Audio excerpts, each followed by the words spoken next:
నమస్తే, welcome to ANN debate time. నేను మీ లక్ష్మీనాగ్ నరహర్ శెట్టి. తెలంగాణ రాజకీయం బీసీ రిజర్వేషన్ల అంశంతో ఆకట్టుకుంటుంది. తమ వాటా తమకు దక్కాల్సిందేనంటూ బీసీ జేఏసీ ఇచ్చిన పిలుపుతో ఇవాళ రాష్ట్రం అంతటా బంద్ కొనసాగుతుంది. ఈ బంద్కు రాష్ట్రంలోని అన్ని ప్రధాన పార్టీలు మద్దతు ఇచ్చాయి. ఈ క్రమంలో ఇవాళ ఉదయం నుంచి ఆయా పార్టీలు బీసీ రిజర్వేషన్ల కోసం రోడ్డెక్కాయి. ఈ బంద్ సందర్భంగా ప్రధాన పార్టీల మధ్య మొదలైన ఈ డైలాగ్ వార్ ఇప్పుడు తెలంగాణలో రాజకీయ యుద్ధంగా మారింది. పార్టీల మధ్య మాటల దాడి దీపావళి బాంబుల కంటే పవర్ఫుల్గా పెరుగుతున్నాయి. దీంతో ఈ బంద్ ప్రభావం ఎలాంటి పరిణామాలకు దారితీయబోతుందనేది ఉత్కంఠగా మారింది. బీసీ రిజర్వేషన్ల అంశంలో తప్ప మీదంటే మీదని కాంగ్రెస్, బీసీ రిజర్వేషన్లో తప్పంతా కూడా మీదంటే మీదని కాంగ్రెస్, బీఆర్ఎస్, బీజేపీ మధ్య డైలాగ్ వార్ మొదలైంది. పరస్పర విమర్శలతో పార్టీలన్నీ కూడా దూకుడు పెంచాయి. బీజేపీ కిరికిరి వల్లే రిజర్వేషన్లు ఆగిపోయాయని కాంగ్రెస్ ఆరోపిస్తుంటే బీసీ రిజర్వేషన్లపై కాంగ్రెస్ పార్టీకి చిత్తశుద్ధి లేదని బీజేపీ కౌంటర్ ఇస్తుంది. ఇక కాంగ్రెస్, బీజేపీలు డ్రామాలు ఆడుతున్నాయని బీఆర్ఎస్ ఆరోపిస్తుంది. ఇవాళ బంద్ తర్వాత పరిణామాలు ఏంటనేది రాష్ట్ర రాజకీయాల్లో చర్చ జరుగుతుంది. ఇవాళ జరుగుతున్న బంద్ తర్వాత రాష్ట్ర ప్రభుత్వం వైపు నుంచి ఎలాంటి నిర్ణయాలు రాబోతున్నాయి, ప్రతిపక్షాలు, బీసీ సంఘాలు ఎలాంటి వ్యూహం అమలు చేయబోతున్నాయి అనేది ఎంతో సస్పెన్స్గా మారింది. ఇదే అంశం గురించి ఈరోజు చర్చను కొనసాగిద్దాం. చర్చలో పాల్గొనేందుకు మనతో సిద్ధంగా ఉన్నారు రాజకీయ విశ్లేషకులు, న్యాయవాది బండారు రామ్మోహన్ గారు మనతో జూమ్ కాల్లో అందుబాటులో ఉన్నారు. అదేవిధంగా రాజకీయ విశ్లేషకులు పాపిరెడ్డి గారు కూడా మనతో జూమ్ కాల్లో అందుబాటులో ఉన్నారు. ఇక కాంగ్రెస్ సీనియర్ నేత కత్తి వెంకటస్వామి గారు కూడా మనతో జూమ్ కాల్లో అందుబాటులోకి వస్తారు. ముందుగా రాజకీయ విశ్లేషకులు, న్యాయవాది బండారు రామ్మోహన్ గారితో మాట్లాడదాం. రామ్మోహన్ గారు నమస్తే అండి. నమస్తే లక్ష్మణ్ గారు. నమస్తే రామ్మోహన్ గారు. బీసీ సంఘాల బంద్ సక్సెస్ అయింది అనుకోవచ్చా? రాజకీయ పార్టీలకు అతీతంగా అందరూ రోడ్లపైకి వచ్చారు, కానీ ఇది అసలు ఏం జరగబోతుంది, ఎటు టర్న్ తీసుకోబోతుంది? రాష్ట్ర రాజకీయాల్లో ఇది ప్రభుత్వాలకు కానీ ప్రతిపక్షాలకు కానీ ఎటువంటి అవకాశాలు ఇచ్చే అవకాశం ఉందంటారు అసలు? లక్ష్మణ్ గారు, మీకు అమ్మా న్యూస్ ప్రేక్షకుల నమస్కారం. అట్లాగే పాపిరెడ్డి గారు కూడా, వెంకటస్వామి గారు కూడా 2 నిమిషాలు మాట్లాడుకోవాలి. సక్సెసా కాదా సమస్య కాదండి. ఎవరి మీద బంద్ చేస్తున్నారు, ఎందుకోసం చేస్తున్నారు, ఇది నా ప్రశ్న. తెలుసు, అందరికి తెలుసు, బీసీకి కావాలి, మంచిది కాదు, ఎవరు కాదు, అందరూ శాఖాహారులే కానీ ఎందుకు రొయ్యలకు మాయమవుతారు అంటే వీళ్ళే అన్ని పార్టీలు ఒకరి భుజాల మీద తుపాకులు పెట్టి మరొకరి మీద పేర్చుకుంటూ వీళ్ళు చెప్తున్నారు. తెలంగాణలో ఒక సామెత ఉంది లక్ష్మణ్ గారు, ఏమంటే కన్న తల్లే దయ్యం అయితే తొట్ల గట్టే దిక్కు అని సామెత. ఈ పార్టీలు బీసీలకు అన్ని ఈ పార్టీలు కన్న తల్లిదండ్రులు అంటే అంటున్నారు. వచ్చేప్పటికి కన్న తల్లి దయ్యం అయిపోయిన తర్వాత, వాళ్లే దిక్కు లేకుండా చేసిన తర్వాత, వాళ్లే బీసీలను చేస్తుంటే ఎవరి మీద పోరాటం చేస్తున్నారు వాడు? ఈ పోరాటం ఎవరి మీద అంటే గాల్లో పోరాటం చేస్తున్నట్ట, అంటే కర్రసాము కథసాము గాల్లో చేస్తున్నట్ట. మేము ఈ పార్టీలు తప్పు చేసి 2 జాతీయ పార్టీలు, తప్పు కన్నా కాలంలో 2 జాతీయ పార్టీలు, కాంగ్రెస్, బీజేపీ, ఈ 2 పార్టీలు మొదటి నుంచి అధికారంలో ఉన్న వాళ్ళే కాదు. 55 ఏళ్ళు కాంగ్రెస్ పార్టీ, 20 ఏళ్ళు బీజేపీ, 20 ఏళ్ళు మిగతా జనతా పార్టీ, మిగతా సంకీర్ణ ప్రభుత్వాలు, అంతే కలిసి 78 ఏళ్ల స్వాతంత్రంలో ఈ పార్టీలు అధికారంలో ఉన్నాయి కదా. ఇవాళ ఎవరి మీద ఎవరు ఆరోపణ చేసుకుంటారు, ఎందుకు చేసుకుంటున్నారు? మీ పార్టీలు ఆత్మపరిశీలన చేసుకుంటే ద్రోహం చేసింది మేమే అన్నాడు. ఇవాళ ఆడలేక మధ్యలో పడినట్టు కోర్టుల మీద ఎందుకు పడుతున్నారు? కోర్టులు తమకున్న పరిధిలో ఒక ఆర్డర్ ను ఇంప్లిమెంట్ చేయమంటారు. ఆ ఆర్డర్ ఇచ్చింది కోర్టు మాత్రమే. రాజ్యాంగంలో ఎక్కడ బీసీ రిజర్వేషన్ ఇంతే ఉండాలి, లేకుంటే ఈ రిజర్వేషన్ ఇంతే ఉండాలి లేదు కదా. ఎస్సీ ఎస్టీకి మాత్రం రిజర్వేషన్ కల్పించారు. బీసీలకు చట్టసభలలో కింది స్థాయిలో ఇచ్చిన రిజర్వేషన్ కూడా తగ్గించడం జరిగింది. ఆ 50% లోపడింది. 50% శిలాశాసనం కాదు, నేను స్పష్టంగా చెప్తున్నా. కానీ ఈ శిలాశాసనాన్ని లేకుంటే ఈ లక్ష్మణ రేఖను చెరిపేయాల్సింది ఎవరు? లక్ష్మణ రేఖ గీసింది సుప్రీంకోర్టే కావచ్చు. ఈ లక్ష్మణ రేఖను చెరగొట్టే అవకాశం రాజకీయ పార్టీలకు ఉంటే వాళ్ళు ఎందుకు చేయడం లేదు అంటున్నాను. తమిళనాడు మంచి ఉదాహరణ. 9వ షెడ్యూల్ పెట్టారు, చట్టం ఆమోదించారు. నేనేమంటున్నా, ప్రయత్నం లోపం లేదు. స్పష్టంగా కాంగ్రెస్ పార్టీ ప్రయత్నం లోపం లేకుండా చేస్తున్నది. కానీ ఇది ఏమైతుందంటే జిలేబీకి చక్కెర ఇక్కడిక్కడ గింగులు తిరుగుతున్నది. దాని సమస్య మూలాలు ఒక దగ్గర ఉంటే ఒక దగ్గర వెతికిండ్రు. చట్టం చేయడం కరెక్టే, గవర్నర్ పంపడం కరెక్టే, మన రాష్ట్రపతి దగ్గర పంపడం కరెక్టే, వాళ్ళు చేయడానికి పూనుకోలేదు. అందుకని బీజేపీ మీద నా విమర్శ ఏంటంటే, మీరు చట్టం చేసేటప్పుడు రాని అభ్యంతరము బీసీ ముస్లిం బీసీలు, హిందూ బీసీలు అనే చట్టంలో లేని విషయాన్ని ఎందుకు ప్రస్తావిస్తున్నారు అంటున్నాను. వాళ్ళు చేసిన పని ఏంటంటే, కులగణంలో తప్పు చేసింది ఒకటే బ్యూరోక్రాట్ చేసినప్పుడు దానికి ఈ పార్టీ అనుభవిస్తుంది, వాళ్ళ ప్రభుత్వం అనుభవిస్తుంది శిక్ష.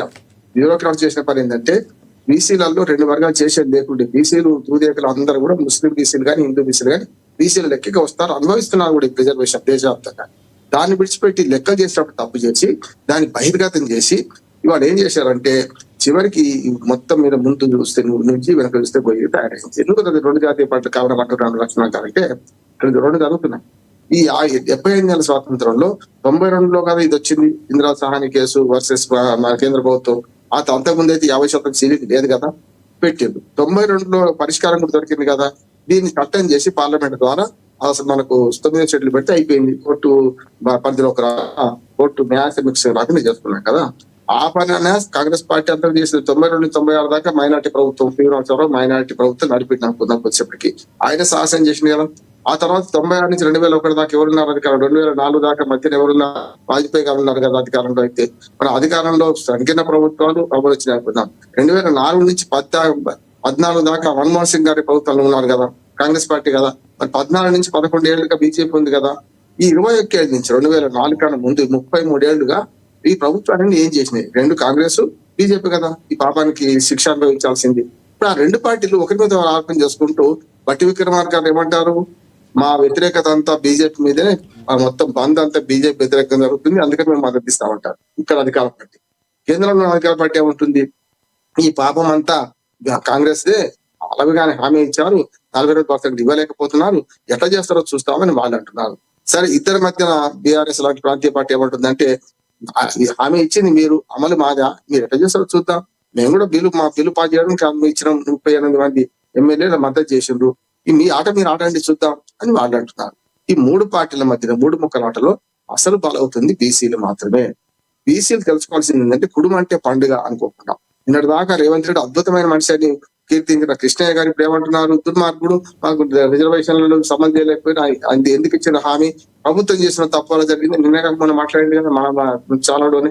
నేనేమంటున్నానంటే, ఈ బీసీ నాయకులందరూ కూడా వాళ్ళని వాళ్ళు మోసం చేసుకుంటున్నారు, సమాజాన్ని మోసం చేస్తున్నారు. ఈ మాట అంటున్నారు కొంచెం స్పర్శంగా ఉన్నా సరే. ఎందుకంటే వాళ్ళని మోసం తమ రాజకీయ పార్టీల్లో గెలవలేక ఎదుటి రాజకీయ పక్షాలను చేస్తున్నారు. వాళ్ళకి మోసే బోయిల్లాగా అన్ని రాజకీయ పార్టీల్లో వీళ్ళు పనిచేస్తున్నారు, వీళ్ళ పదవులు రావు, పదవులు ఇవ్వడం లేదు. దీని మీద పడకుండా తమ రాజకీయ పార్టీల మీద పోరాటం చేయాలంట. నేను ఏమంటున్నానంటే, కన్న తండ్రి తప్పు చేసినా తప్పు తప్పే, తమ్ముడు తనవాడైనా ధర్మమే అనే మాట బిల్లు అంటే తమ పార్టీలను ఆత్మ పరిశీలన చేసుకోమనంటే బాగుంటుంది అంటున్నాను.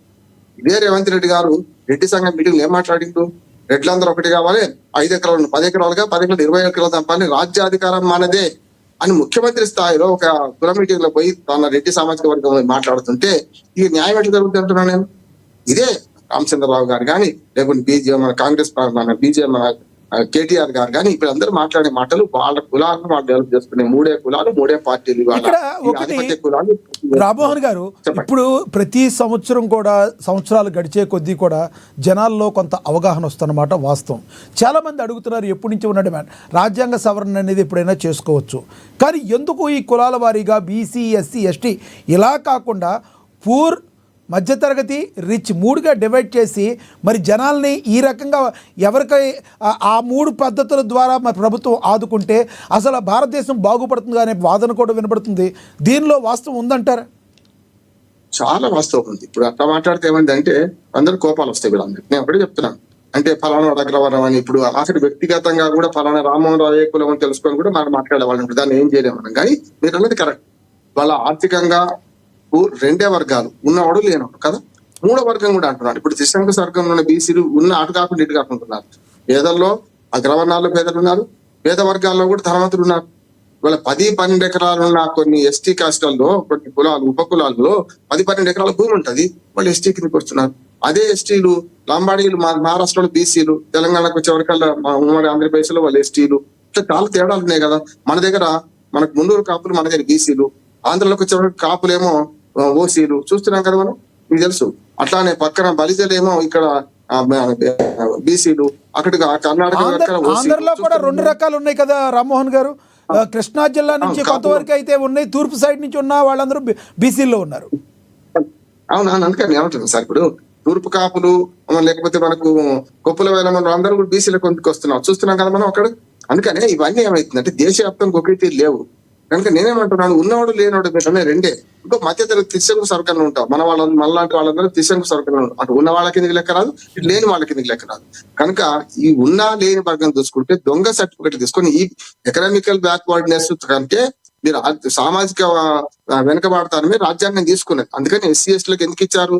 ఆనాడు అంబేద్కర్ కూడా ఏమన్నా అంటే పరుగు పందెంలో 1 కిలోమీటర్ ముందు నుంచి పోతుంటే వెనుక ఉన్నవాడు, చదువుకున్నవాడు పరుగు పందెంలో ముందు ఉంటాడు, చదువు లేనివాడు వెనుకుంటాడు. ఇప్పుడు ఫస్ట్ జనరేషన్ చదువు లేని వాళ్ళు ఇవాళ 2వ జనరేషన్ 3వ జనరేషన్ వచ్చినా ఇంకా చదువు లేకుండా ఉంటున్నారు కదా. ఇద్దరి మధ్య సమతుల్యం ఉండదు కదా, పోటీ సమంగా ఎట్లా ఉంటుందని ఆనాడు రిజర్వేషన్ పెట్టారు ప్రతి 10 సంవత్సరాలు కొట్టాను. ఇంకో మాట చెప్తున్నాను లక్ష్మణ్ గారు, ఇప్పుడు మీరు అన్నది వాస్తవం. ఇవాళ జీరో సమ్ గేమ్ ఆడుతున్నారు వీళ్ళందరూ అంటున్నాను. జీరో సమ్ గేమ్ అంటే నేను నష్టపోతే మీరు లాభపడతారు, మీరు లాభపడితే నేను నష్టపోతాను, అంతే కదా. ఇవాళ రిజర్వేషన్లు పొందుతున్న వాళ్ళందరూ రిజర్వేషన్ ఉండాలని కోరుకుంటారు, రిజర్వేషన్లు పొందని వారందరూ రిజర్వేషన్ తీసేయాలని కోరుకుంటారు. కానీ జీరో సమ్ గేమ్ కావాలి, విన్ విన్ సొల్యూషన్ కావాలి, ఇద్దరు గెలిచే సొల్యూషన్ చెప్తాను నేను. ఆర్థికంగా వెనుకబడతానంతో పాటు సామాజిక ఈ రెండు కలిపి దాన్ని చేస్తే బాగుంటది. ఇప్పుడు నేను హాస్పిటల్, నాకు తెల్ల రేషన్ కార్డు లేదు, నేను ఏ కులానికి రిజర్వేషన్ కులానికి సంబంధించిన కాదనుకుందాం వచ్చేప్పటికి నాకు ఎలాంటి అవకాశాలు లేవు కదా. తెల్ల రేషన్ కార్డు ఉంటే హాస్పిటల్లో మీకు రాయితీ లభిస్తుంది. అందుకని నేను ఆర్థికంగా ఉన్నోడు లేనోడు అనేది చూస్తే మాత్రమే ఉంటది.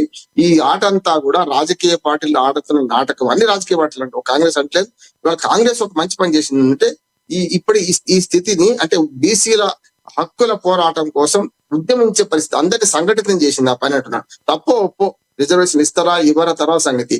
ఈ స్థితికి తీసుకురావడం వల్ల ఇవాళ బంద్ జరుగుతుంది కదా. బంద్ ఎవరి మీద బంద్, ఎవరికి వ్యతిరేకంగా నేను అడుగుతున్నాను. మీకు మీరే వ్యతిరేకంగా బంద్ చేసుకుంటున్నారా, లేకపోతే మీ రాజకీయ పార్టీలను అడిగే పరిస్థితి చేస్తున్నారా? అందరు శాఖారులు అందరూ వచ్చి రాజకీయాల్లో నిలబడుతున్నారు. ద్రోహం చేసింది ఎవరు? కాంగ్రెస్ పార్టీ ఏముంటుంది, అక్కడ బీజేపీ సరైన విధంగా బిల్లులు పాస్ చేయలే కనుక వాళ్ళు అంటున్నారు. కానీ పరిష్కారం కూడా ఉంటుంది లక్ష్మణ్ గారు, పరిష్కారం కూడా చెప్తాను. అది అడ్వకేట్ గా కొన్ని విషయాలు చెప్తుంటే కొంచెం కఠినంగా ఉండొచ్చు, పరిష్కారం కూడా చెప్తాను. ఇప్పుడు దీని సమస్యకు పరిష్కారం లేదా అంటే 2 సమస్యలకు పరిష్కారాలు ఉంటాయి. ఒకటి వార్ధక్యము, అందరం ముసలోళ్ళు అవుతాం. నా మిత్రుడు వెంకటస్వామి గారు మేము ఇద్దరు యువకులు పరిచయము, మరి ఇప్పుడు అందరూ ఇద్దరు ముసలోళ్ళు అవుతున్నాం.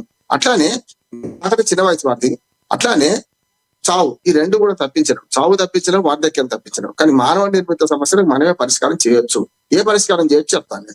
ఇవాళ 2027 ఏప్రిల్ 1 నాటికి మొత్తం అంతా బీసీ మన కులగణన జనగణన చేస్తా ఉంటుంది గవర్నమెంట్, రైట్? అది చేయనియండి. చేసిన తర్వాత దేశం అంతా డెడికేటెడ్ కమిషన్ ఒకటి వేయాలి. రాష్ట్రాల వారి లెక్కలు బట్టి రాష్ట్రాల తీరు ఒక తీరు ఉండదు. ఎస్టీ జనాభా ఈశాన్య భారతదేశం లెక్కుంటే బీసీ జనాభా దక్షిణ భారతదేశం లెక్కుంటది.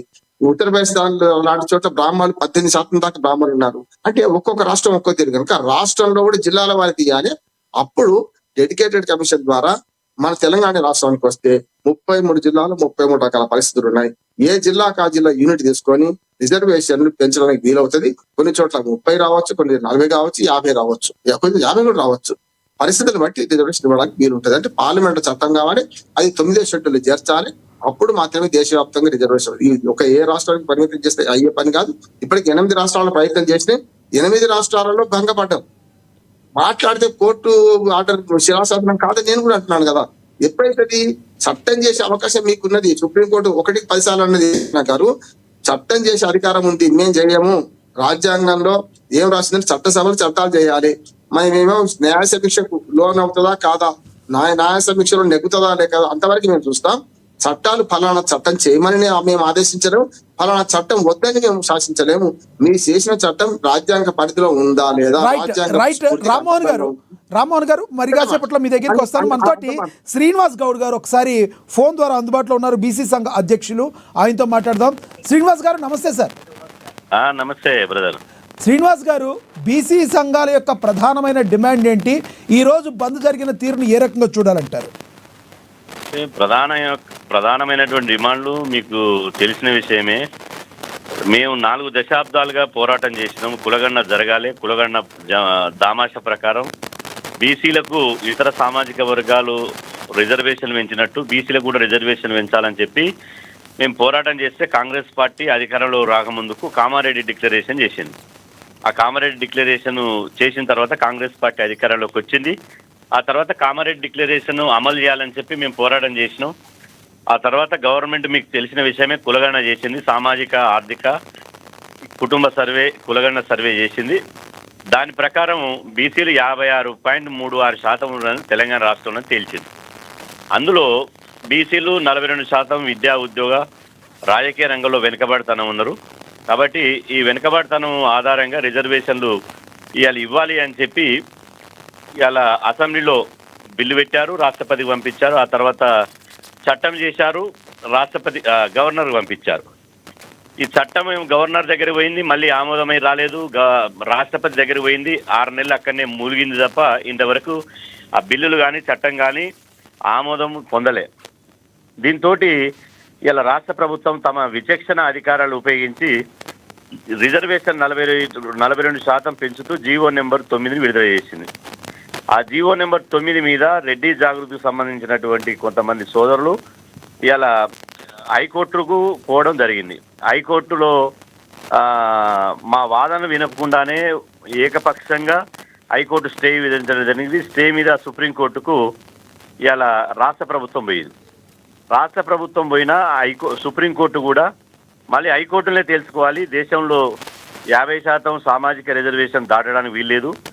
ఇందిరాసాని కేసు 1992 ప్రకారం 2010లో Krishnamurthy versus union of India case ప్రకారం ఆ తర్వాత 2021లో వికాసరావు గవాలి వర్సెస్ ఆఫ్ మహారాష్ట్ర కేసులో సందర్భంగా 50% రిజర్వేషన్ల పరిమితి దాటొద్దు అని చెప్పి హైకోర్టు అదే చెప్పింది, సుప్రీంకోర్టు అదే చెప్పింది.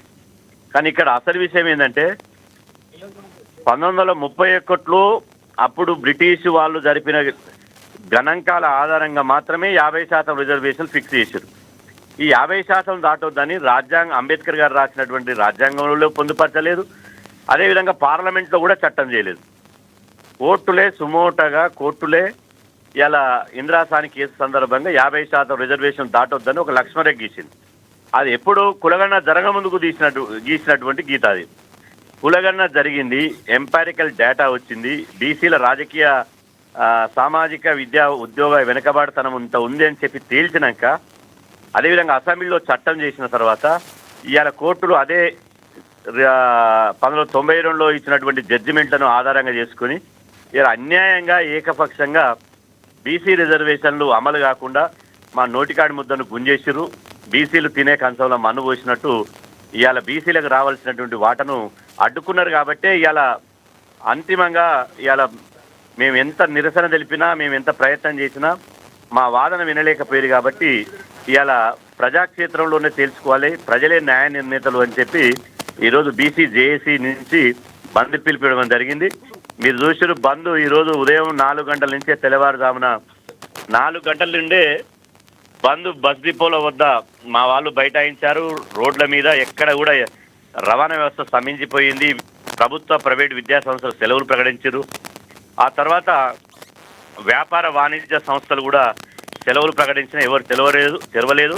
అంటే బంద్కు కూడా మీరు చూడండి, ఎప్పుడు గతంలో లేని విధంగా ఇటు లెఫ్టిస్టులు అటు రైటిస్టులు, అదేవిధంగా ఇంకొక వైపు లౌకిక పార్టీలు, ఎంఆర్పిఎస్, మాలమానాడు, గిరిజన సంఘాలు, ఆదివాసీ సంఘాలు, మైనార్టీ సంఘాలు, అదేవిధంగా విద్యార్థి ఓయూ జేఏసీలు, అదేవిధంగా ఉద్యోగ ఉపాధ్యాయ జేఏసీలు అన్నీ ఇవాళ అందరూ రాష్ట్రంలో ఎన్ని పార్టీలు ఉన్నాయో, ఎన్ని సంస్థలు ఉన్నాయో అందరూ మద్దతు ఇచ్చారు ఈ బంద్కు. అందరు మద్దతు వల్ల ఇలా బంద్ సంపూర్ణంగా జరిగింది. ఈ బంద్ సంపూర్ణంగా జరగడం ద్వారా ఇవాళ కేంద్ర రాష్ట్ర ప్రభుత్వాలు తెలుసుకోవాల్సిన అవసరం ఏంటంటే, ప్రజలలో ఉన్నటువంటి ఈ బీసీ రిజర్వేషన్ల అంశం ఏదైతుందో దీనికి ప్రజల మద్దతు ఉన్నది. బీసీ రిజర్వేషన్లు పెంచకుండా స్థానిక సంస్థల ఎన్నికలకు వెళ్ళొద్దు. బీసీ రిజర్వేషన్ అనేది న్యాయమైన డిమాండు. మేము 60% ఉంటే 18% తగ్గించి 42%కే పరిమితం చేశారు. మా సోదర ఎస్సీ ఎస్టీలకు వాళ్ళ జనాభా దామాష ప్రకారం రిజర్వేషన్ ఉంటాయి, 100% వాళ్ళకు ఉండాలి. అదేవిధంగా అగ్రవర్ణాలకు వాళ్ళ జనాభా 9% ఉంటే 10% రిజర్వేషన్ ఉన్నాయి. కానీ జనాభా ఉండి కూడా ఈ దేశంలో రిజర్వేషన్లు అందనటువంటి వాళ్ళు ఎవరు? కేవలం బీసీ సమాజమే.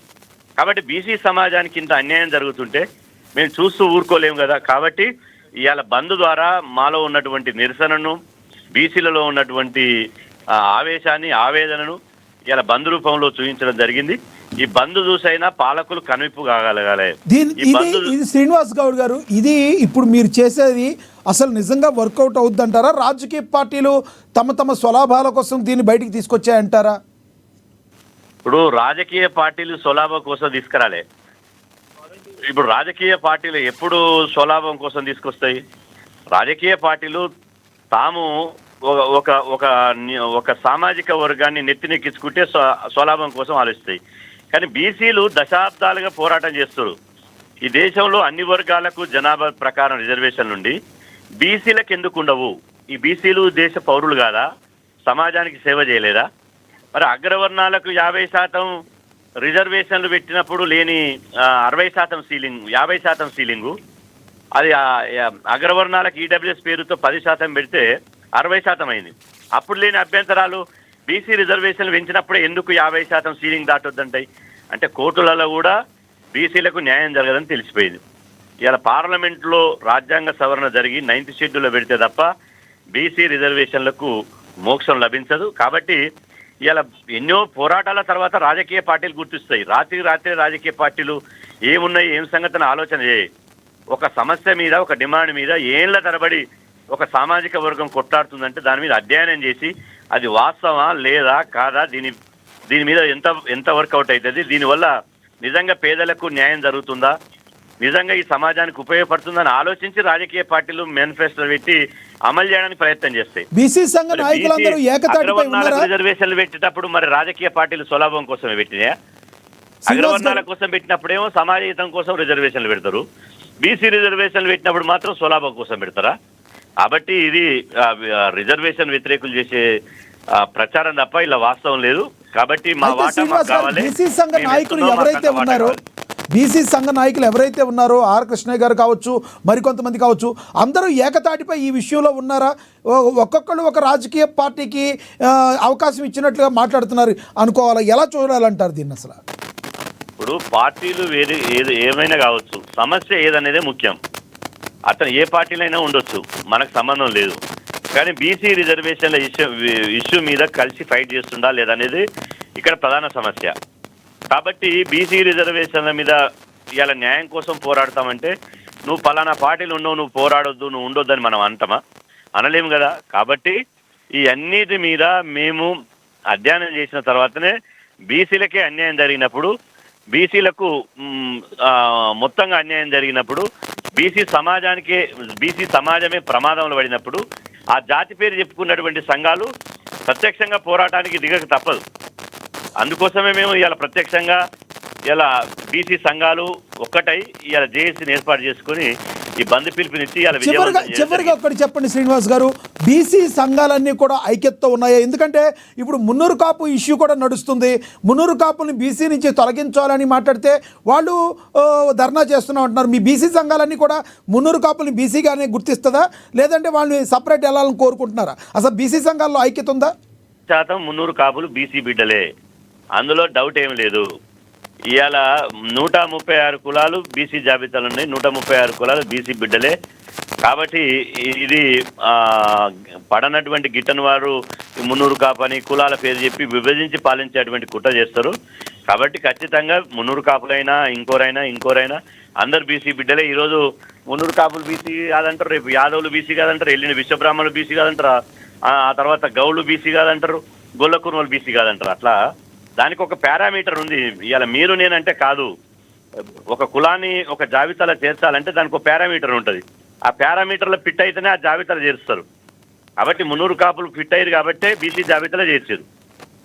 Right sir, thank you so much అండి. మీ అభిప్రాయాన్ని తెలియజేసినందుకు శ్రీనివాస్ గౌడ్ గారు ధన్యవాదాలండి. మనం ఒకసారి కాంగ్రెస్ నేత కత్తి వెంకటస్వామి గారు ఉన్నారు, ఆయనతో మాట్లాడదాం. వెంకటస్వామి గారు నమస్తే సార్. నమస్కారం అండి. నమస్కారం వెంకటస్వామి గారు, ఎలా చూడాలి బంద్, ఎలా కొనసాగుతుంది? బీసీ నేతల బంద్ని ఏ రకంగా చూడాలంటారు?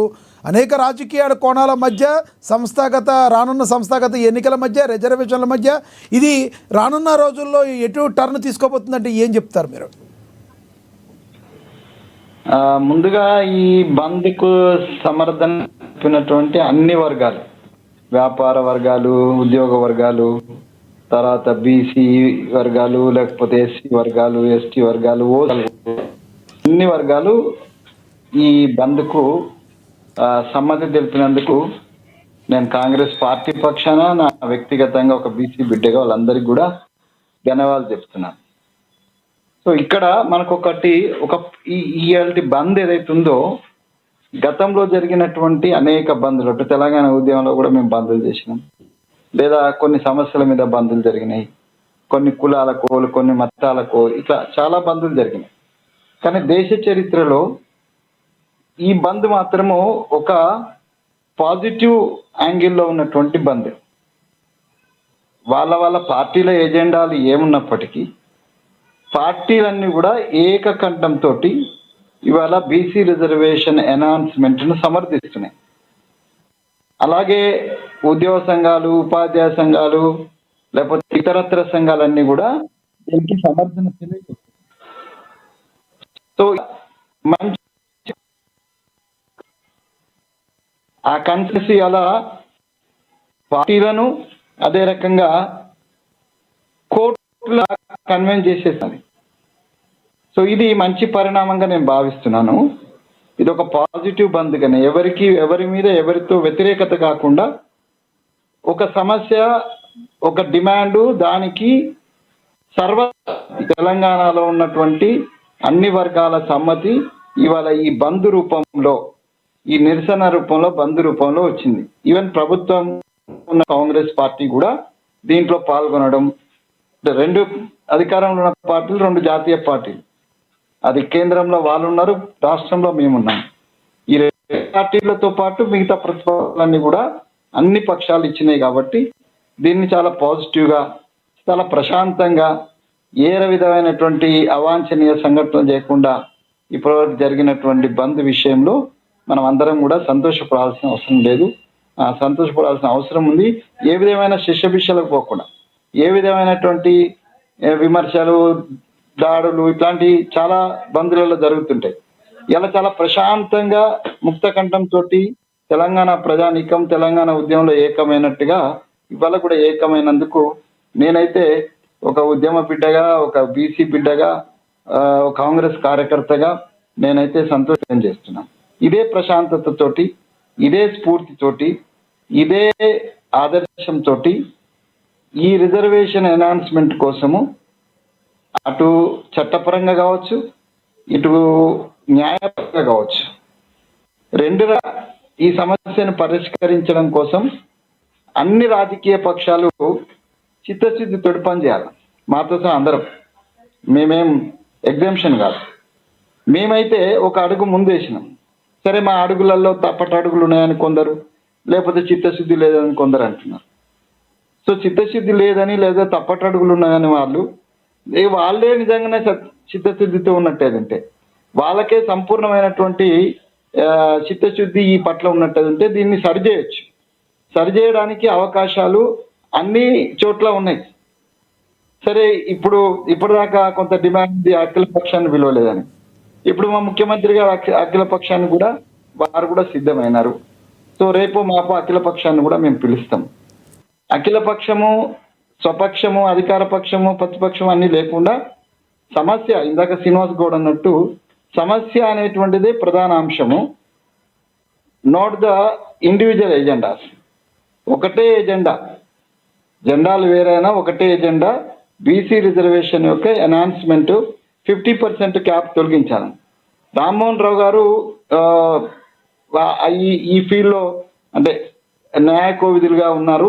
వారు చెప్తున్నారు పదే పదే ఏమనంటే, ఈ చట్టాలు చేయాలా, డెఫినెట్గా చట్టాలు చేయాలి. రెండు రాజకీయ పక్షాలు, రెండు జాతీయ పక్షాలు దానికి పూనుకోవాలా.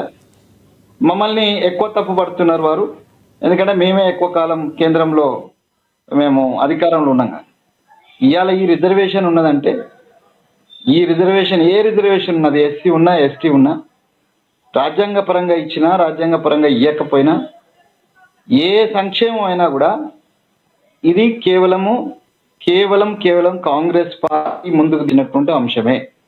ప్రజా సంక్షేమాన్ని, బడుగు బలహీన వర్గాలకు సంబంధించినటువంటి సంక్షేమాన్ని, వాళ్ళ అభ్యుద్ధిని దృష్టిలో పెట్టుకొని, నో డౌట్ కాంగ్రెస్ పార్టీలో మొదటి నుంచి కూడా, స్వతంత్రం వచ్చినప్పటి నుంచి స్వాతంత్రానికి పూర్వం కూడా నాకున్న నాలెడ్జ్ ప్రకారము దాన్ని లీడ్ చేసింది సోకాల్డ్ ఆధిపత్య కులాలే.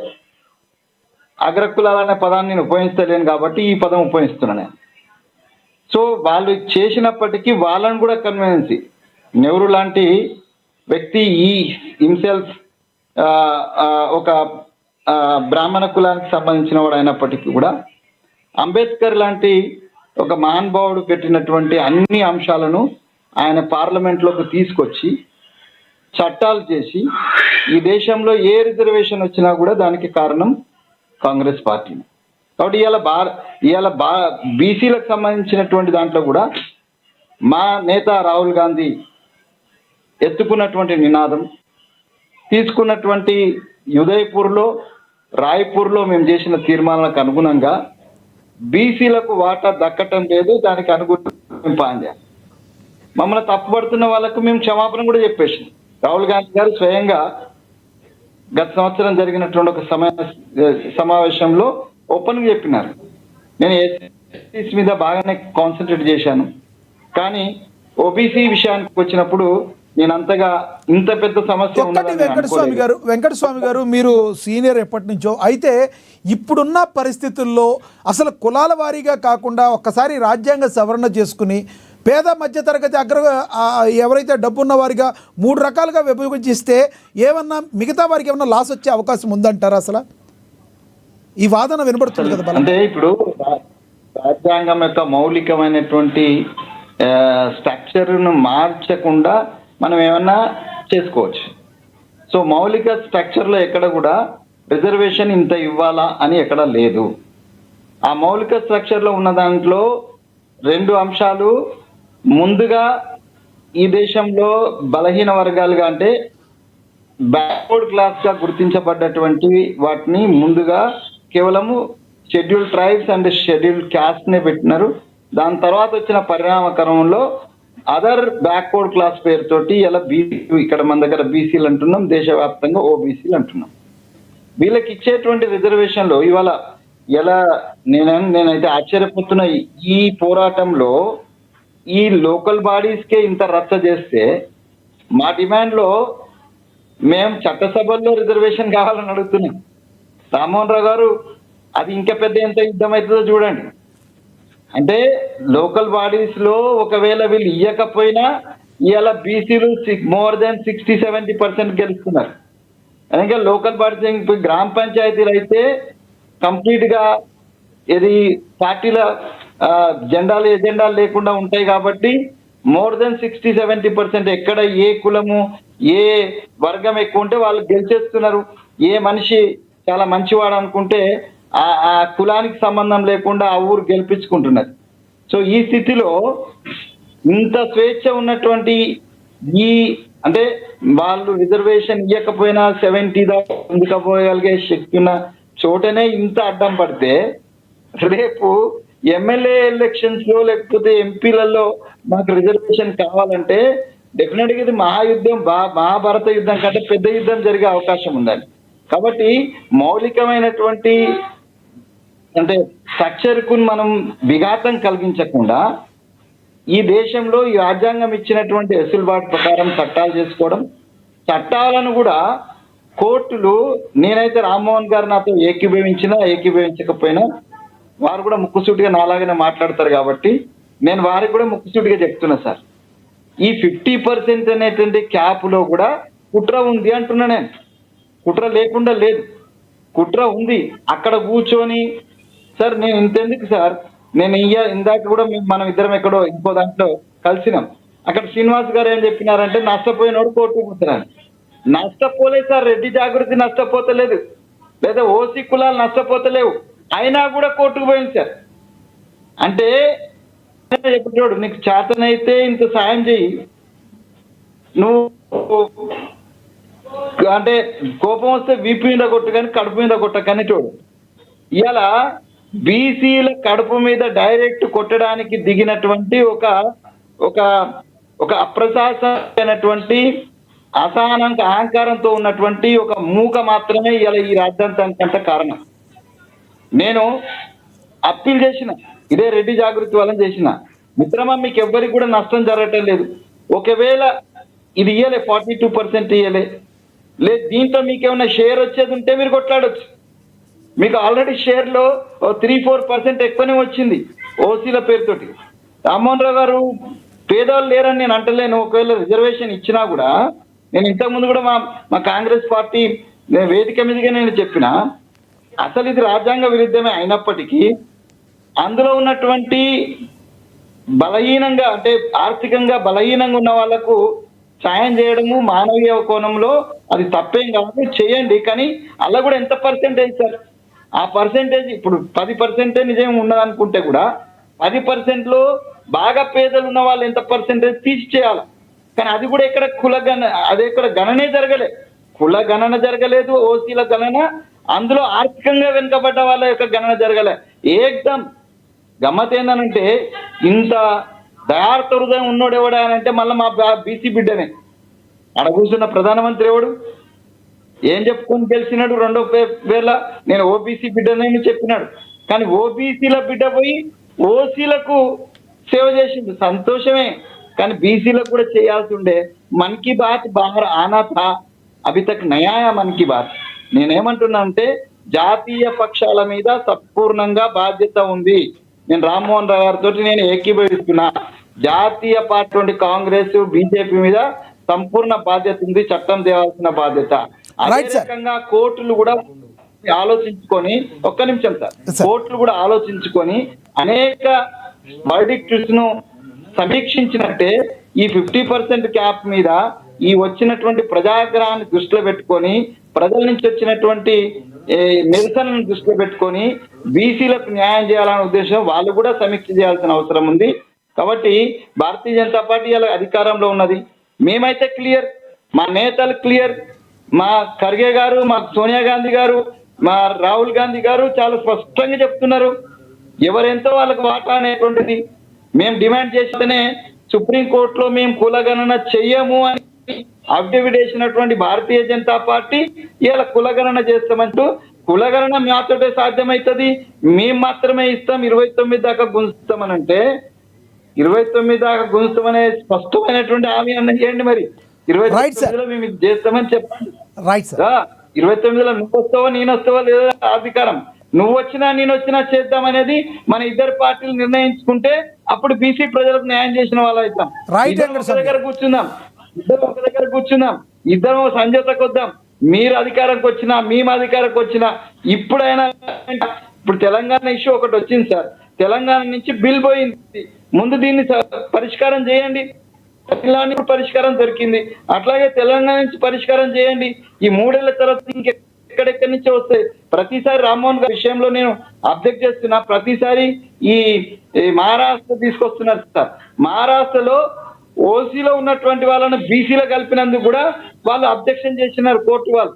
ఓసీలో ఉన్నటువంటి మరాఠాలను బీసీలో కలిపితే అబ్జెక్ట్ చేసినారు. ఆంధ్రప్రదేశ్ లో ఓసీలో ఉన్నటువంటి కాపులను కలిపితే అబ్జెక్షన్ వచ్చింది. కానీ ఇక్కడ బీసీలకే న్యాయం చేస్తే కూడా అబ్జెక్షన్ వస్తుంది. నేను ఏమంటున్నంటే దీనికి కన్సెషనెస్ ప్రజల నుంచి వస్తుంది, ఇక పార్టీ నుంచి రావాలా. పార్టీలు చిత్తశుద్ధితోటి ముందుకు రావాలి. ఒకరి మీద ఒకరు విమర్శ చేసుకుంటూ పోతే కాదు, ఒకరి మీద ఒకరు విమర్శ చేసుకుంటే పోతే కాదు. ఎవరికి ఎంత చిత్తశుద్ధి ఉన్నదనేటువంటిది ఇప్పుడు ఉన్న భారతీయ జనతా పార్టీ ఈ ప్రజలలో వచ్చిన కన్సెషనెస్ సూచనకనైనా వాళ్ళు కూడా పాల్గొన్నారు. కాబట్టి ఈ విషయాన్ని భారతీయ జనతా పార్టీ పెద్దలకు తీసుకెళ్లి ఇప్పటికైనా పార్లమెంటుకు ఈ తెలంగాణ నుంచి వెళ్ళినటువంటి ఏదైతే బిల్ ఉందో దాన్ని క్లియర్ చేయాల్సినటువంటి బాధ్యత వాళ్ళకు ఉంది. వాళ్ళు చేస్తారని ఇప్పటికైనా పునరాలోచిస్తారని ఆశించాలని అలా ఆలోచించాలని అప్పీల్ కూడా చేస్తున్నా. రైట్ వెంకటస్వామి గారు, మళ్ళీ మాట్లాడతాం మీతో. మనం ఒకసారి పాపిరెడ్డి గారితో మాట్లాడదాం, రాజకీయ విశ్లేషకులు. పాపిరెడ్డి గారు నమస్తే సార్. నమస్కారం. పాపిరెడ్డి గారు, ఎలా చూడాలి బీసీ బంద్ జరిగిందని? ఎలా చూడాలి? నాయకులు చెప్తున్న మాటలను ఎలా చూడాలి? తీరుని ఎలా చూడాలి? ఇవాళ బీసీ బంద్ అన్నది వాళ్ళు ఒక విధంగా, అంటే నేను ఒక విధంగా ఇంత పడింది, మళ్ళీ కులాలే, మనం ఎంత కాదన్నా ఇదంతా కులాల కుంపడే, కులాలకు. కాబట్టి మనం ఒకసారి అవన్నీ మనం వేసుకున్న బట్టలన్నీ నిప్పేసి కులా మాట్లాడుకుందాం. జరుగుతున్నది ఏంటంటే, సరే అగ్రవర్ణాలు ఏ మాత్రం కూడా బీసీలను వాళ్ళకి సహజమైన వాటాన్ని ఇవ్వడానికి సాధ్యం కాదు. ఎందుకంటే అధికారంలో ఉన్న వాళ్ళు అధికారం తప్పుకోలేరు, అది సాధ్యం. ఇప్పుడు వాళ్ళు అయితే ప్రయత్నాలు చేస్తున్నారు. ఇవాళ చాలా అడుగుతున్నారు ఎవరినైనా బంధు పెట్టారని. అంటే ఎవరినైనా బంధు ఉండదు. బీసీలు తమ అసంతృప్తిని, ఆక్రోశాన్ని, తమ ఐకమత్యాన్ని, తమ సమస్యను ముందు పెట్టడానికి ఇలా బంద్ పెట్టారు. ఈ బంద్ పెట్టినప్పుడు జరిగింది ఏంటంటే అన్ని పార్టీలు కూడా సపోర్ట్ చేసినాయి, అన్ని వర్గాలు సపోర్ట్ చేసినాయి. అయితే ఇక్కడ వచ్చిన సమస్య ఏంటంటే బిల్లు పెట్టినప్పుడు అన్ని పార్టీలు సపోర్ట్ చేసినాయి, బంద్ పెట్టినప్పుడు అన్ని పార్టీలు సపోర్ట్ చేసినాయి, కానీ తీరా అసలు విషయానికి వచ్చేటప్పటికి మాత్రం అన్ని ఎక్కువపోయినాయి. ఇది అసలు సమస్య. ఇక్కడ మేము తెలంగాణ, ఇప్పుడు వెంకటస్వామి గారు కూడా తెలుసు బాగా, మేము తెలంగాణ ఉద్యమంలో కొట్లాడుతున్నప్పుడు కూడా రాజకీయ పార్టీలు అన్నీ కూడా ఇదే విధంగా ఉండేది. నేను ఇస్తా కానీ ఆ పార్టీ ఇస్తలేదు, ఆ పార్టీ ఇస్తలేదు అంటే ఇంకో పార్టీ ఇస్తా, అంటే ఆ పార్టీ స్టాండ్ తప్ప మిగతా పార్టీల గురించి ఎక్కువ మాట్లాడేవాళ్ళు. అయితే మేము మాకు కొంత అనుభవం తర్వాత మాకు అర్థమైంది ఏంటంటే, మీరు మీ పార్టీ స్టాండ్ చెప్పండి, మీరు తెలంగాణకు అనుకూలమా కాదా. అట్లాగే బీసీలు కూడా ఒకవేళ ఐకమత్యం బలంగా పెరిగి వాళ్ళకి సమిష్టి నాయకత్వం బాగా వచ్చి మాట్లాడగలిగితే మీ వైఖరి స్పష్టంగా చెప్పని ప్రతి రాజకీయ పార్టీని నిలబెట్టేసి వాళ్ళ రాజకీయ పార్టీ బూతులు కూడా ఆగిపోతాయి. కానీ ఇప్పటి వరకు కూడా రాజకీయ పార్టీలు అన్ని కూడా బీసీ విషయంలో డాగులు మూతలు ఏ మాత్రం చిత్తశుద్ధి లేదు. వాళ్ళకు ఎంత ఈజీగా తప్పించుకున్నారంటే ఇవాళ బీసీలు సంతోషపడుతున్నారు, అన్ని కూడా ఉట్టిగా చేయలేదు. నాకు ఎందుకు బదనం కావాలి, ఎందుకు ఊకుండా, ఎందుకు ఏదో బంద్ అంటే బంద్ అంటే ఈ లెవెల్లే నడుస్తున్నది. కానీ ఇప్పటి వరకు కూడా రాజకీయాలకు తగినంత ఒత్తిడి బీసీ వర్గాల నుంచి, సంఘాలన్న బీసీ వర్గాల నుంచి వెళ్ళి రాలేదు. అంతసేపు ఈ రాజకీయ పార్టీలకు ఇదే దోపిడీలు ఆడతాయి. బీజేపీ కాంగ్రెస్ అంటది, కాంగ్రెస్ బీజేపీ అంటే రెండోస్ అంటే బీఆర్ఎస్ ఇంకో పార్టీ అంటే. ఇవాళ అందరూ పట్టుకొని జెండాలు పట్టుకొని వచ్చినప్పుడు ఈ బీసీపీలో ఎవరు ఎందుకు ఆపారు అంటే బయటికి చెప్పేది ఒకటి, లోపల నడిచే అసలు విషయాలు వేరుతాయి. అయితే ఇప్పుడు ఈ తెలంగాణ విషయానికి చెప్తాను. నేను ఒక ఎకనామిక్ సైంటిస్ట్ అంటే ఇవాళ ఈ రాజకీయ అధికారం అంతా కూడా ఇన్వేరియబుల్గా ఎఫ్సీల చేతిలో ఉన్నది. అది రెడ్డియా, వెలమా, కమ్మ, లేకపోతే ఇంకోటి. ఇప్పటి వరకు 75 ఏళ్లలో వేరే జరిగింది. ఇప్పుడు ఇమ్మీడియట్ నియర్ ఫ్యూచర్లో కూడా పెద్దగా మార్పులు జరుగుతాయా లేదు అనేది రాబోయే కాలం బీసీల యొక్క చైతన్యం మీద ఆధారపడుతుంది. బీసీలలో కూడా ఈ 75 సంవత్సరాలు ముఖ్యం. కొన్ని వర్గాలన్నా కూడా పైకి వచ్చినాయి. అంటే వాళ్ళు ఇప్పుడు కొన్ని వర్గాలు ఇప్పుడు అక్కడ కూడా బీసీలలో ఏమవుతుందంటే మళ్ళొక్కడికి ముందుకేసిన తర్వాత చాలా విధాలుగా బీసీలు అనేక విధాలుగా పోరాటం చేయాల్సి ఉంటుంది. బీసీలకు మధ్య లేదు, ఎంబీసీ ఉన్నది, ఓబీసీ ఉన్నది, అందులో కూడా కులాల పంచాయతీలు నాకు యూనివర్సిటీ ప్రొఫెసర్గా పనిచేసిన కాబట్టి నాకు అనుభవం ఉన్నది. ఇప్పుడు వ్యవస్థ ఏంటంటే వచ్చిన బీసీ కులాలు ఏ పోరాటం చేస్తాయి, అన్ని కులాలు చేయి, అన్ని 130 కులాలు అవకాశం. ఈ ఎదిగొచ్చిన కులాలు ఎఫ్సి రాజకీయ అధికారాన్ని ఏ మేరకు ఛాలెంజ్ అటు చేసే పరిస్థితులే ఈ దేశాన్ని. ఎందుకంటే ఇప్పుడు ఇంకొకటి మనం ఏమనుకున్నా కూడా బీజేపీ జాతీయ పార్టీకి తెలంగాణ చిన్న విషయం. ఇప్పుడు ఇమ్మీడియట్ పడి ఊరికి వచ్చి ఇలా బంధువులు పెడుతున్నావు, లేకపోతే కాంగ్రెస్ బిల్లు దీని మీద ఒక నిర్ణయం తీసుకునే అంత ఒత్తిడి వాళ్ళ మీద లేదు కాబట్టి వాళ్ళు తీసుకుంటారు. ఎందుకంటే ఒత్తిడి ఉంటే వేరే తరగతి ఉంటుంది, అది ఆల్ ఇండియా లెవెల్ కాబట్టి అంత ఒత్తిడి లేదు. కాబట్టి ఒకటి ఏంటంటే మనం దీన్ని ఒక పాజిటివ్ అంశంగా తీసుకోవాలి. బీసీలలో తప్పులు ఉన్నాయి, నాయకులలో తప్పులు ఉన్నాయి, ఎవరు పెట్టుకుంటే కూడా వచ్చేది లేదు. కాకపోతే ఒక బిగినింగ్, ఇంతకుముందు నాయకులు అన్నట్టు ఒక గుడ్ బిగినింగ్. ఈ బిగినింగ్ తీసుకుపోయి ఎంతవరకు మీరు సమిష్టిగా అన్ని రాజకీయ పార్టీలను ఒత్తిడి పెట్టగలుగుతారు. ఇప్పుడు నేను ఎందుకు మాట్లాడతానంటే నేను చెప్తాను, నేను వేరే ఉద్దేశంతో 2014లో కాంగ్రెస్ పార్టీ తెలంగాణ ఇచ్చింది. ఈ వాస్తవాన్ని బీసీలు కూడా ఆత్మవిమర్శ చేసుకోవాలి, దానికోసం నేను మాట్లాడుతున్నాను, నేను విమర్శ కోసం మాట్లాడలేదు.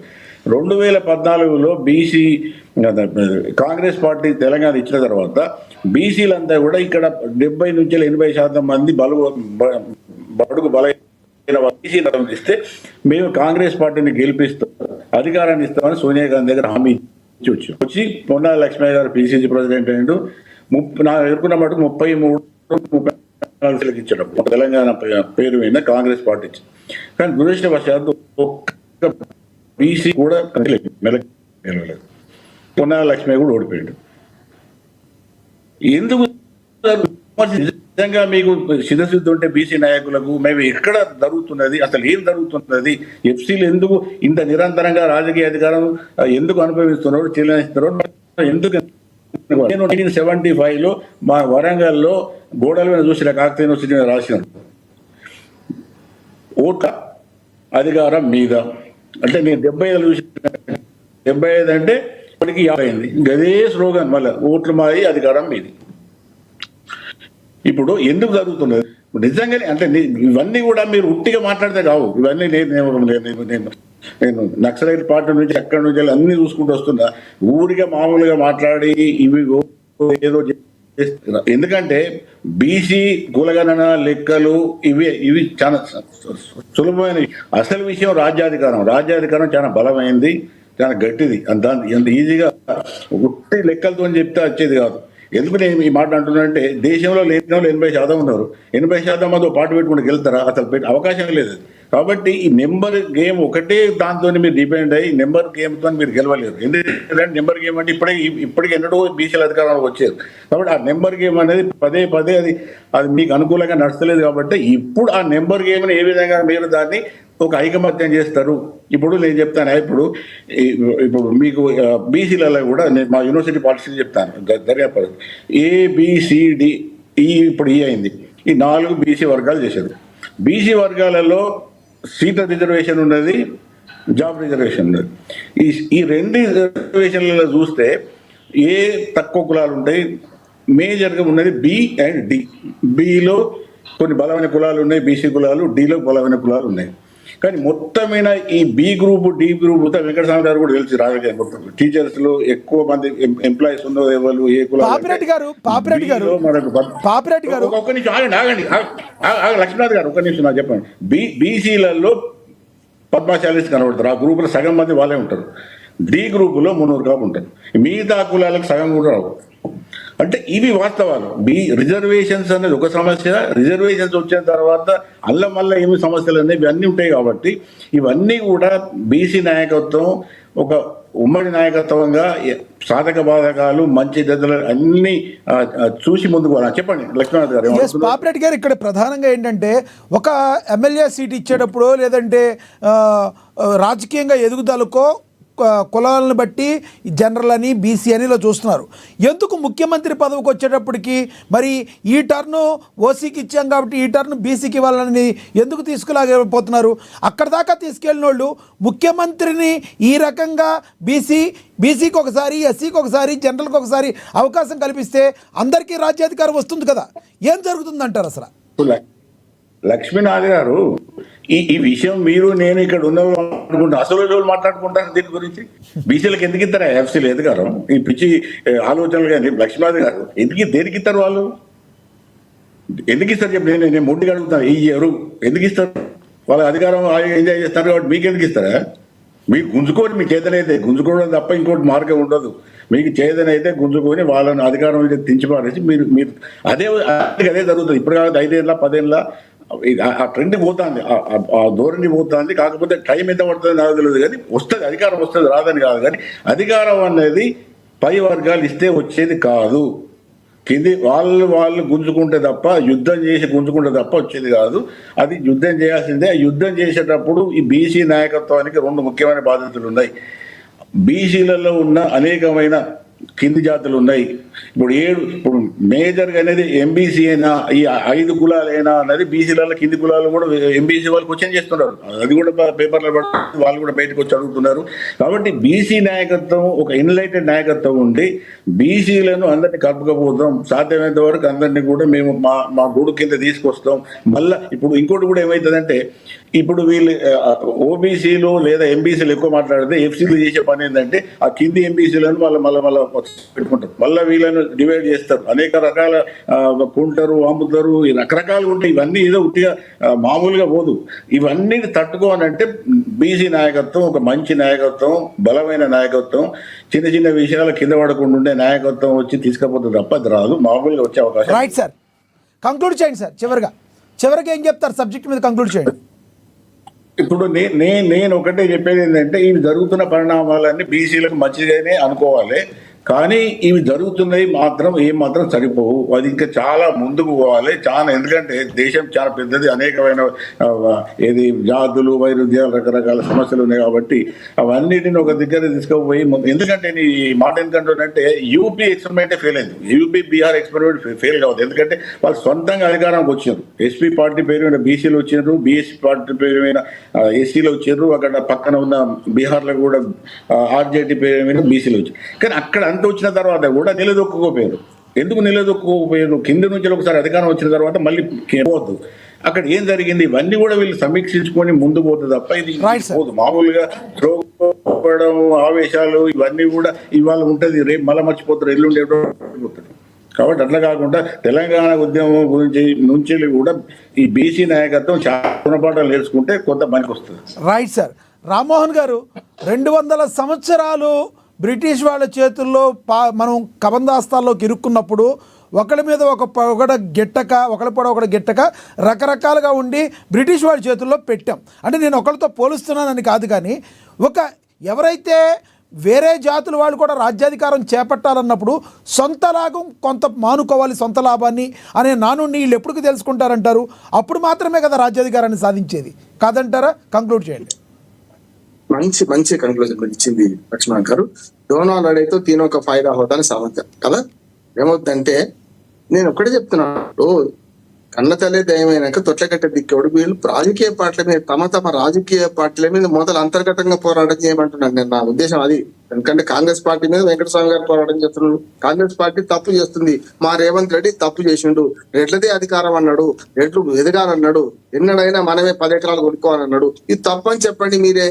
బీజేపీ పార్టీ దుర్మార్గంగా ముస్లిం బీసీలు, హిందూ బీసీలను విడదీసి మీరు రాజకీయం చేస్తూ బిల్లును ఆపింది. దాన్ని వాళ్ళ బీసీ నాయకులు వ్యతిరేకించాలి గట్టిగా నేను అంటున్నాను. ఇప్పుడు కాంగ్రెస్ పార్టీని ఎక్కువ తప్పట్టిన వెంకటస్వామి గారు అంటున్నారు. అట్లేదు, రాజుగారు చిన్న భార్య మంచిదంటే పెద్ద భార్య మంచిదే కదా అని ఏం లేదు. రెండే అంటున్నాను. 2 పార్టీలలో 50 ఏళ్ళు మీరు, 20 ఏళ్ళు వాళ్ళు, ఇద్దరు అధికారాన్ని చెలాయించారు కదా. ఇప్పుడు ఉన్నోడి మీద ఇప్పుడు కాశ చెట్టుకు రాళ్ళు పడితే నేను బీజేపీ అంటున్నాడు 11 ఏళ్ళుగా ఏం చేసింది అంటున్నాడు. ఇప్పటికైనా ఒక మంచి పని జరిగేది ఏంటంటే 2027లో ఏప్రిల్ 1 నాడు బీసీ కులగణన ఇంక్లూడింగ్ కులగణన, జనగణన 2 జరిగితే దానికి క్రెడిట్ మాత్రం కాంగ్రెస్ దే.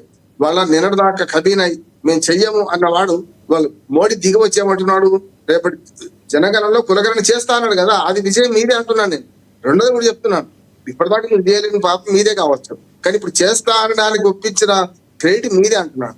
చేసే క్రమంలో దేశవ్యాప్తంగా ఇది ఒక రాష్ట్రం చేస్తే చెల్లదు. నేను మహారాష్ట్ర ఉదాహరణ కూడా వెంకటస్వామి గారితో ఏకీభవిస్తున్నాను. కరెక్ట్.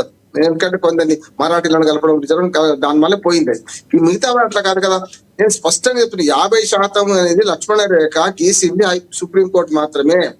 చెరిపేయడానికి మీకు రాజకీయ పార్టీలకు అధికారం ఉన్నది, చట్టాలు చేసే అధికారం మీకు ఉన్నది అని చెప్పి సుప్రీంకోర్టు మొన్నటి గవాయి గారి వారికి కూడా ప్రతి చీఫ్ జస్టిస్ చెప్పింది కదా, చట్టాలు చేసే అధికారం మాకు లేదు, పార్లమెంట్ కూడా చట్టసభలకు ఉన్నది అన్నాడు. మీరు చట్టం చేసి అప్పుడు కనుక సుప్రీంకోర్టు ఏమైనా తీసేస్తే అప్పుడు అడుగుదామంటున్నాడు. తీసేయకుండా 9వ షెడ్యూల్ చేర్చండి ఉన్నది కదా, చివరిగా ఉంది కదా. మార్కెట్ నేరు గౌరవించి తమిళనాడు ఉదాహరణ ఉంది కదా. మీ 2 పార్టీలు కలిస్తే 240 సీట్లు ఇండి కూటమికి ఉన్నాయి, 240 సీట్లు బీజేపీకి ఉన్నాయి. అయిపోతే కదా 480 ఇవి అయితే కదా. ఇవి కాక మిగతా చిన్న చిన్న బట్టలు అన్ని మీతో అనుసరించి వస్తాయంటున్నాడు. ఇవాళ బంధు నేను ఒకటి చూస్తున్నా ఏంటంటే నిరసన వ్యక్తం చేసే ఒక సరైన వేదిక. అందుకంటే నేను కూడా మద్దతు ఇచ్చిన. ఎందుకు మద్దతిస్తున్నా అంటే ఇవాళ సరైన వేదిక ఎందుకు అంటున్నా, మన పిల్లవాడి కోపం వస్తే చేతిలో ఉంది ఏదంటే ఇసిరి కొడతాడు, ఆ పని చేస్తున్నాడు. ఇవాళ బంధు వల్ల మేమందరం మేమందరం ఏకంగా ఉన్నామన్నారు. కానీ అసలు ముసలం ఎక్కడ ఉందంటే, అసలు ద్రోహాలు ఎవరు చేస్తున్నారంటే మీ పార్టీ నాయకులే మీకే ద్రోహం చేస్తున్నారు, మనకే ద్రోహం చేస్తున్నారు. మన పార్టీలను, సొంత పార్టీలను ఎండగట్టండి, అవతల పార్టీని తర్వాత మాట్లాడండి. మీ సొంత పార్టీలో ఉన్న బీసీలు తమ ఏ పార్టీలో ఉన్న బీసీలు ఆ పార్టీల మీద తిరుగుబాటు జెండా ఎగిరేయాలి. మేమందరం ఒకటి, మీరు తప్పు చేస్తున్నారు అంటే అప్పుడు ఈ పార్టీలు దిగి రాకపోతే అడగండి. ఓటు బ్యాంక్ రాజకీయాల్లో తల్లో తేజమ్మ దిగి వస్తుంది, ఈ పార్టీలన్నీ దిగి వస్తాయి అంటున్నాడు. ఈ ఐక్య పోరాటం అందరితో పాటు మేమందరం కూడా మద్దతిస్తున్నట్టు. రైట్ రామ్మోహన్ గారు. వెంకటస్వామి గారు, ఎన్నో సంవత్సరాల పోరాట ఫలితంగా తెలంగాణ వచ్చింది. అంతకుముందు మరి తెలంగాణ కోసం 1960 నుంచి పోరాటం చేయగా తెలంగాణ వచ్చింది. రామ్మోహన్ గారు చెప్పినట్టు తెలంగాణ ఎప్పుడు వచ్చింది?